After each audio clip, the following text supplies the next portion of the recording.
Already పరలోకంలో చాలామంది స్తుతిస్తున్నారు ఆయన్ని. కానీ అక్కడ స్తుతి కంటే కూడా ఇక్కడి నుంచి వచ్చే స్తుతి అంటే ఆయనకి ఇష్టం అంట. ఎందుకో తెలుసా? పరలోకం స్తుతించడానికి అనువైన ప్రదేశం, ఇది పాపం నిండిన ప్రదేశం. ఇది స్తుతించడానికి అననుకూలమైన ప్రదేశం, అననుకూల వాతావరణం. అయినా ఇక్కడి నుంచి స్తుతి వస్తుందంటే ఖచ్చితంగా చెవొగ్గుతాడంట. మన స్తుతి ఆరాధన జ్ఞాపకార్థముగా ఆయన సన్నిధికి చేరుతుంది. మన కృతజ్ఞతా స్తుతి ఆయన సన్నిధికి చేరుతుంది. తత్ఫలితంగా మనకి భద్రతా వలయం ఏర్పడుతుంది. మన ప్రార్థనలు ఆయన సన్నిధికి జ్ఞాపకార్థంగా చేర్చబడతాయి, సందేహం లేదు. ఇంకేం చేర్చబడతాయి?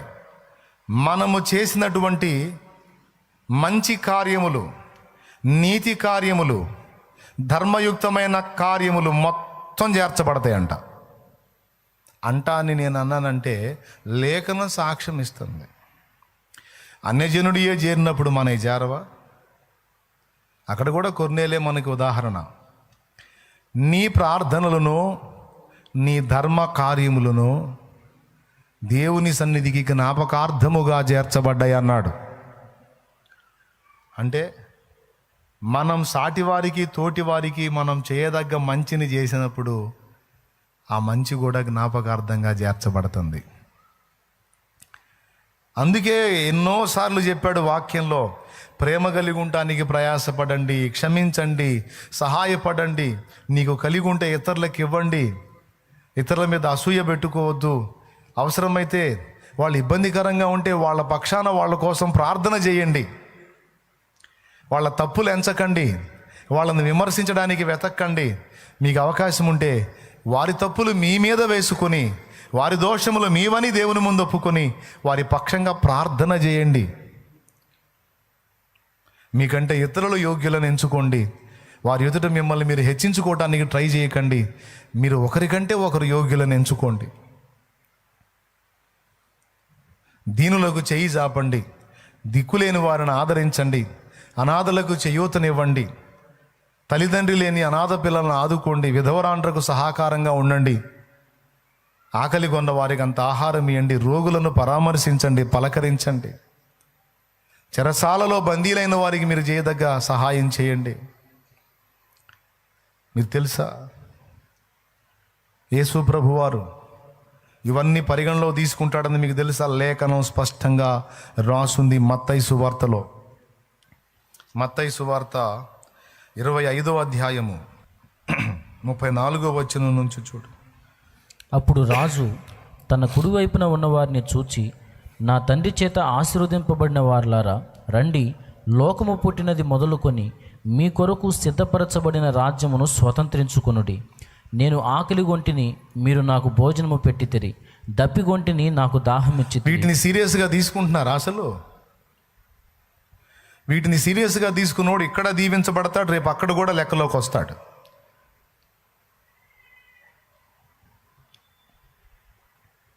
బాగా వినండి. నాకు సమస్యలు, నాకు అప్పులు, నాకు బాధలు, నాకు ఇరుకులు, నాకు ఇబ్బందులు, నాకు వ్యాధులు ఓకే ఉన్నాయి. వాటన్నిటి నుండి నీకు విడుదల కలుగున్నట్లు, నీవు స్వస్థత పొందినట్లు, నీవు బాగుపడినట్లు, నీవు సమృద్ధితో నింపబడినట్లు సూచన చెప్తున్నా. పరోపకారార్థం యదం శరీరం అన్న బతుకు నువ్వు. నీకు సమాధానం ఇవ్వకపోతే అప్పుడు అడుగు. ఎన్నోసార్లు చెప్పా, మళ్ళీ చెప్తున్నా. ఇతరులను, దేవునిని, ఇతరులను ప్రేమించి బతుకు నువ్వు. నీకున్నంతలో ముందు ఇతరులకు నీ పిడికిలి విప్పి ఇచ్చేటువంటి బుద్ధిని సాధన చేయి. నీకు సమృద్ధిని ఇవ్వకపోతే అప్పుడు అడుగు.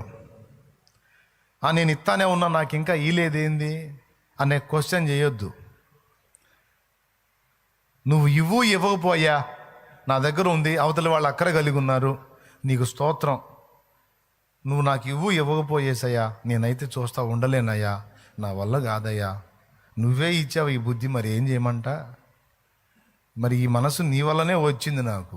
అందరూ తిడుతున్నారు, వీడికి సిగ్గు లేదు, ఈమెకి సిగ్గు లేదు, అందరికి చేస్తా ఉంటుంది, చేస్తా ఉంటాడు, వాళ్ళు చేసే వాళ్ళు చేస్తూ ఉంటారు, వాళ్ళు నెత్తిన వేసే బండలు వేస్తానే ఉంటారు, వాళ్ళు చేసే ద్రోహాలు చేస్తూనే ఉంటారు. మళ్ళీ ఎదుగు రాగానే అక్క అనగానే కరిగిపోయిద్ది, అమ్మ అనగానే కరిగిపోతాడు, ఊరగానే మాయలో పడిపోతాడు, వెంటనే ఉప్పొంగిపోతారు. ఇక పోనీలే పాపమంట చేస్తారు. ఇట్లా ఇది ఎట్ట బతుకుతారని జాలి పడుతుంటారు ఇతరులు మన మీద. అప్పుడు ఏసయ్య ముందు పోయి చెప్పాలి, ఇట్ట తిడుతున్నారు ఏసయ్య, ఏం చేద్దాం, మానుకుందామా ఇట్లా చేయటం అంటే నా వల్ల కాట్లా. ఎట్టయ్యా నువ్వు మెచ్చుతావా? ఆకలి కొన్నవాడిని చూసి దాటిపోతే నువ్వు మెచ్చుతావా?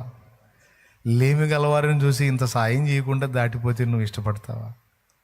కొంత కాకపోతే కొంతైనా ఎంతో కొంత అంత చేస్తే నువ్వు ఆనందపడతావు, కానీ అసలు పట్టించుకోకుండా దాటిపోతే నువ్వు బాధపడతావుగా యేసయ్య అని యేసయ్యతో చెప్పుకోవచ్చు మనం. ఇదంతా నిన్ను బట్టి వచ్చిన మనసేనా? ఆయన తిడితే తిట్టారులే, నేను సాయం చేయకుండా ఉండలేను. శత్రువు అయినా సరే నా ముందుకు వస్తే ప్రేమ చూపకుండా ఉండలేను, జాలి పడకుండా ఉండలేను, కనికరించకుండా ఉండలేను, పోనీలే అనుకోకుండా ఉండలేను, క్షమించకుండా ఉండలేను. నా దగ్గర ఉంది. గుర్తుపెట్టుకో బిడ్డ, ఇలాంటి మనస్సు నీకుంటే నువ్వు ఒక్కడివే కాదు, నీ బిడ్డలు కూడా దీవించబడతా. నీతిమంతులారా మీ సంతానము భిక్షమెత్తదు. నీతిమంతులారా, జాలి గలవారలారా, ప్రేమ గలవారలారా, నీ పిల్లలను భిక్షమెత్తకుండా నా దేవుడు పోషిస్తాడు. మర్చిపోవద్దు, ఆయన అన్యాయస్తుడు గాడు. పరిశుద్ధులకు, సాటి మనుషులకు మీరు చూపిన ప్రేమ, చేసిన సేవ, పరిచర్య మర్చిపోవడానికి ఆయన అన్యాయస్తుడు గాడమ్మా. హెబ్రీ పత్రిక 2లో స్పష్టంగా ఉంది. 2 కాదు 10లో ఉంది. ఒకసారి చూడండి. 9, 10, 6వ అధ్యాయం 6, 10. అవును, 6, 10, 10 కరెక్టే, కానీ 6 అధ్యాయం 6 చదువు. మీరు చేసిన కార్యమును మీరు పరిశుద్ధులకు ఉపచారము చేసి ఇంకనూ ఉపచారము చేయుచుండుట చేత తన నామమును బట్టి చూపిన ప్రేమను మరచుటకు దేవుడు అన్యాయస్తుడు కాడు. 10 ఫీడ్ అయింది మైండ్లో, 6 ఫీడ్ కాదు, ఇప్పుడు 6 ఫీడ్ అయింది అనమాట. అది మొత్తానికి 10 అయితే పట్టుకున్నా గట్టిగానే.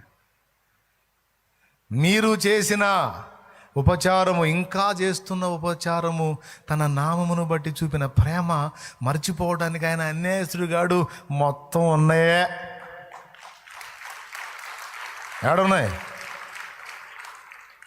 ఏడున్నాయా? నమ్మకంగా తీసుకున్నారు, తిన్నారు, వాష్రూమ్ కూడా పోయి వచ్చారు. ఇంకేడున్నాయి? అడిగితేనేమో ఎగబడుతున్నారు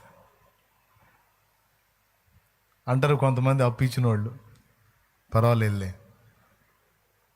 బాధలో ఉన్నారని సాయం చేశావు, తిరిగి ఇస్తారనుకున్నావు, వీలే.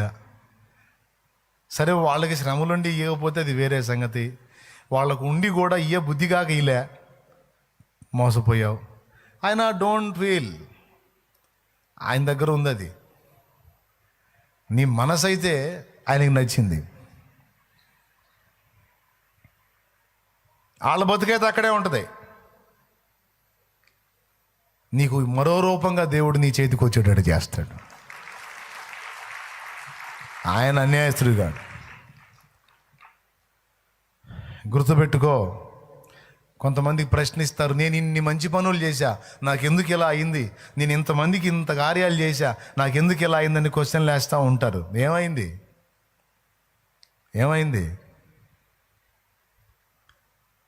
మంచి పనులు చేస్తే అవన్నీ దేవుని దగ్గర జ్ఞాపకార్థంగా ఉన్నాయి. నీ మేలును కాంక్షించి కొన్ని శ్రమలను నీకు అనుమతించి ఉండొచ్చు. తప్పకుండా నీవు చేసిన ఉపకారములన్నీ దేవుడు జ్ఞాపకంలో పెట్టుకున్నాడు. ఆయన ఉపకారములు నువ్వు జ్ఞాపకంలో పెట్టుకున్నావు. ఎలా జ్ఞాపకంలో పెట్టుకున్నాడు తెలుసా? నువ్వు తనకు చేసినట్టు జ్ఞాపకంలో పెట్టుకున్నాడు. అది విషయం. నువ్వు పాడటమే కాదు, ఆయన కూడా పాడతాడు. నీవు చేసిన ఉపకారములకు నేనేమి చెల్లింతును. సేమ్ పాట ఆయన కూడా పాడతాడు. నా కుమారుడా కుమారి, మీరు చేసిన ఉపకారములను క్షణ క్షణమైన నే మరువను. స్తోత్రం. నీకేమైనా డౌటా? నువ్వు ఎవరికి చేసావు? పక్కింటి వాళ్ళకి చేసావు, ఇరుగు పొరుగులు చేసావు, సన్నిధిలో బిడ్డలకు చేసావు, దీనులకు చేసావు, అభాగ్యులకు చేసావు, అనాథలకు చేసావు, రోగులకు చేసావు, దిక్కులేని వారికి చేసావు, పరిశుద్ధులకు చేసావు. ఇవన్నిటినట ఆయనకు చేసినట్టు తీసుకుంటున్నాడు.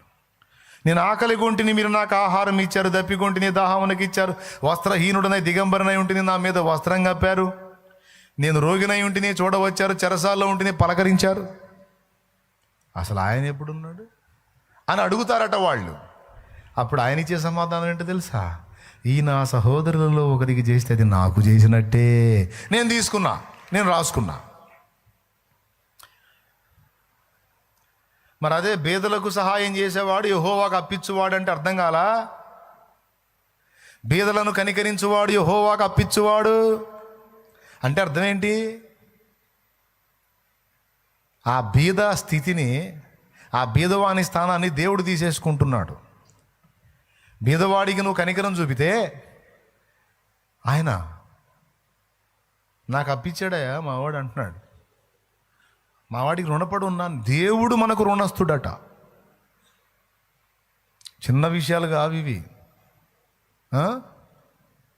పిసినారి బుద్ధులు, ఇరుకు బుద్ధులు, ఎవడెట్టన్నా జావని మనకెందుకు, మనం బాగుండాలనే దరిద్రగొట్టు బుద్ధులు మార్చుకోవాలి. జ్ఞాపకార్థముగా చేర్చబడుతున్నాయి. మొత్తం లిస్ట్ అవుట్ చేసుకుంటున్నాడు. ఎవరికి చేసినట్టు తెలుసా? ఆయనకు చేసినట్టు. బీదవానికి ఒక పూట ఒక ముద్ద అన్నం నువ్వు పెడితే రాసుకున్నాడు అక్కడ, నాకు అన్నం పెట్టాడు ఫలానా రోజు. నువ్వు 100 సార్లు పెడితే 100 సార్లు రాయబడి ఉంది అక్కడ. 1000 సార్లు 1000 మందికి నువ్వు పెడితే 1000 మందికి రాసుకున్నాడు అక్కడ, నాకు 1000 సార్లు అన్నం పెట్టాడు. నీకున్న వస్త్రాలు 10 మందికి నువ్వు దానం చేస్తే ఇన్నిసార్లు నాకు బట్టలు ఇచ్చాడండి అని రాసుకున్నాడు. ఇంత ఉపకారం చేశాడు నా కుమారుడు. ఇప్పుడు ఇదంతా మీరు మీ మనసులోకి తీసుకోండి. రోగులకు ఉపకారం చేసే విషయంలో కూడా మర్చిపోడు. బాత్రూమ్ కడిగినా కూడా రాసుకుంటాడు. ప్రతిదీ లిఖించబడుతుంది.